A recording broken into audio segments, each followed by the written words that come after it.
पढ़े सुने जो प्रेम से वह हो जाए शुद्ध स्वरूप। यह 28वां अध्याय कार्तिक कथा अनूप। जय श्री कृष्णा। राधे राधे दोस्तों, आप सभी पर भगवान विष्णु की कृपा सदैव बनी रहे। आज की वीडियो में हम सुनेंगे कार्तिक मास महात्म्य का अध्याय 28 और साथ ही सुनेंगे कार्तिक स्नान की कहानी। तो आप सभी लोग हमारे साथ जुड़े रहिएगा और वीडियो को पूरा जरूर देखिएगा।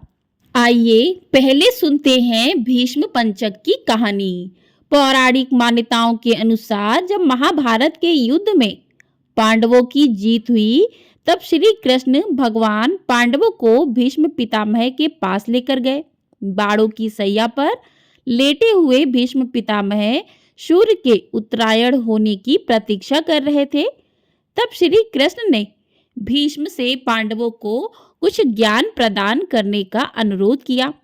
कृष्ण भगवान के अनुरोध पर उन्होंने पांडवों को राजधर्म, वर्ण धर्म और मोक्ष धर्म का ज्ञान दिया।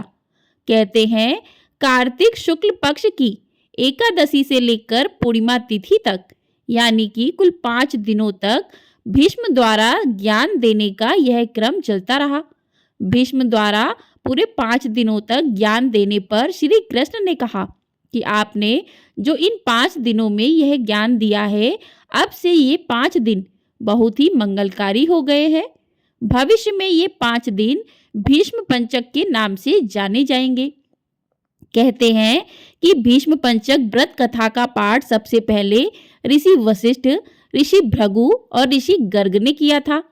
फिर इसके बाद महाराजा अम्बरीश ने इस व्रत का पालन किया था। भीष्म पंचक व्रत की कथा भीष्म पितामह को समर्पित है। कहते हैं प्राचीन समय में कानपुर में सोमेश्वर नाम का एक गरीब ब्राह्मण रहता था, जो भगवान विष्णु का परम भक्त था। वह हमेशा ही कार्तिक महीने में गंगा स्नान कर भगवान विष्णु की पूजा करता था।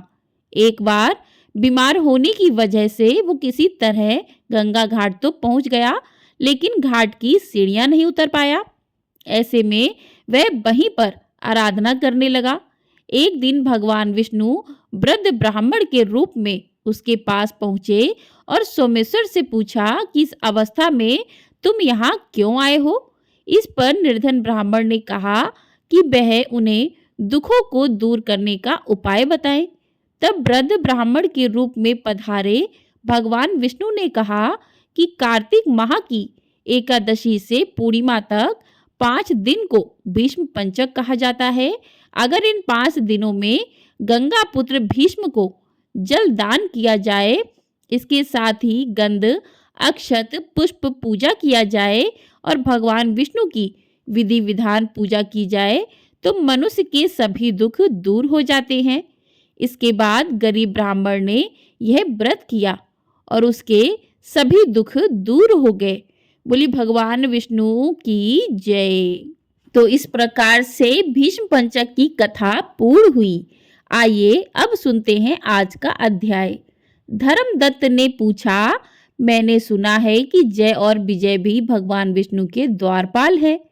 उन्होंने पूर्व जन्म में ऐसा कौन सा पुण्य किया था जिससे वे भगवान के समान रूप धारण करके बैकुंठ धाम के द्वारपाल हुए।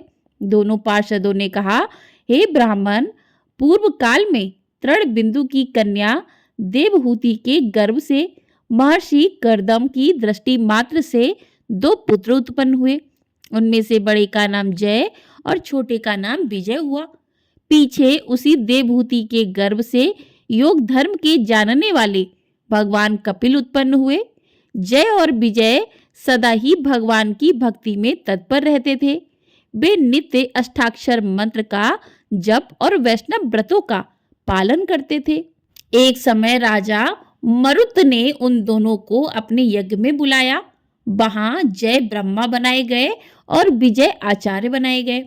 उन्होंने यज्ञ की संपूर्ण विधि पूर्ण की और यज्ञ के अंत में अब व्रत स्थान के पश्चात राजा मरुत ने उन दोनों को बहुत धन दिया। धन लेकर दोनों भाई अपने आश्रम पर गए। वहां उस धन का विवाह करते समय दोनों में परस्पर लांग डांट पैदा होने लगी। जय ने कहा, इस धन को बराबर बराबर बांट लिया जाए और विजय का कहना था नहीं, जिसको जो मिला है वह उसी के पास रहे। तब जय ने क्रोध में आकर लोभी विजय को श्राप दे दिया कि तुम ग्रहण करके देते नहीं हो, इसलिए ग्रहा अर्थात मगरमच्छ हो जाओ। और जय के श्राप को सुनकर विजय ने भी श्राप दिया, तुमने मंद से भ्रांत होकर शापो दिया है, इसलिए तुम मातंग अर्थात हाथी की योनि में जाओ। तत्पश्चात उन्होंने भगवान से श्राप निवृत्ति के लिए प्रार्थना की। तब श्री भगवान ने कहा, तुम मेरे भक्त हो, तुम्हारा वचन कभी भी असत्य नहीं होगा। तुम दोनों अपने ही दिए हुए इन श्रापों को भोगकर फिर से मेरे धाम को प्राप्त होगे। ऐसा कहकर भगवान विष्णु अंतर्ध्यान हो गए। तदंतर वे दोनों गंड नदी के तट पर ग्रहा और गज हो गए। उस योनि में भी उन्हें पूर्व जन्म का स्मरण बना रहा और वे भगवान विष्णु के व्रत में तत्पर रहे। किसी समय वह गजराज कार्तिक मास में स्नान के लिए गंड नदी गया और उस समय ग्रहा ने शाप के हेतु को स्मरण करते हुए उस गज को पकड़ लिया। ग्रहा के पकड़े जाने पर गजराज ने भगवान रमानाथ का स्मरण किया। तभी भगवान विष्णु शंख चक्र और गदा धारण किए वहां प्रकट हो गए। उन्होंने चक्र चलाकर ग्रहा और गजराज का उद्धार किया और उन्हें अपने ही जैसा रूप देकर वैकुंठ धाम को ले गए। तब से वह स्थान हरि क्षेत्र के नाम से प्रसिद्ध है। वे ही दोनों विश्वविख्यात जय और विजय हैं, जो भगवान विष्णु के द्वारपाल हुए हैं। धर्मदत्त, तुम भी ईर्ष्या और देश का त्याग करके सदैव भगवान विष्णु के व्रत में स्थिर रहो। समदर्शी बनो। कार्तिक, माघ और वैशाख के महीनों में सदैव प्रातःकाल स्नान करो। एकादशी के व्रत में पालन में स्थिर रहो। तुलसी के बगीचे की रक्षा करते रहो। ऐसा करने से तुम भी शरीर का अंत होने पर भगवान विष्णु के परम पद को प्राप्त होगे। भगवान विष्णु को संतुष्ट करने वाले तुम्हारे इस व्रत से बढ़कर ना कोई यज्ञ है, ना कोई दान है, ना कोई तीर्थ ही है।